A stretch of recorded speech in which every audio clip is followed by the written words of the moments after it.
సాధారణంగా దేవుడు జ్యోతి స్వరూపుడు. అలాగే ఇంట్లో దీపం ఉంటే ఆ ఇంట్లో ఐశ్వర్యం, సుఖం, సంతోషం అన్నిట్లోనూ కలిసి వస్తుంది. అయితే ఇప్పుడు నడుస్తున్న గజిబిజి ఉద్యోగాలు, విపరీతమైన పనుల వల్ల సమయం దేవుడి పూజ కుదరడం లేదు. అయితే అలాంటప్పుడు ఏం చేయాలి? ఇప్పుడు చూద్దాం.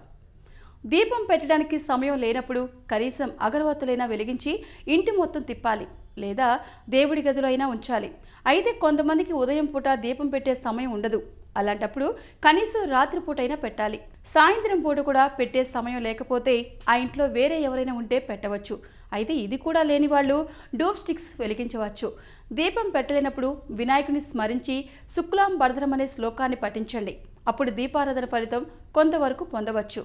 పైన చెప్పినవన్నీ దీపం పెట్టడానికి ప్రత్యామ్నాయాలు కాకపోయినా ఇంకా కనీసం సమయం లేని వాళ్ళు ఇలాగా చేయడం ఉత్తమం. సో ఈ వీడియో మీకు నచ్చితే లైక్ చేయండి, షేర్ చేయండి, కామెంట్ చేయండి అండ్ సబ్స్క్రైబ్ చేయండి.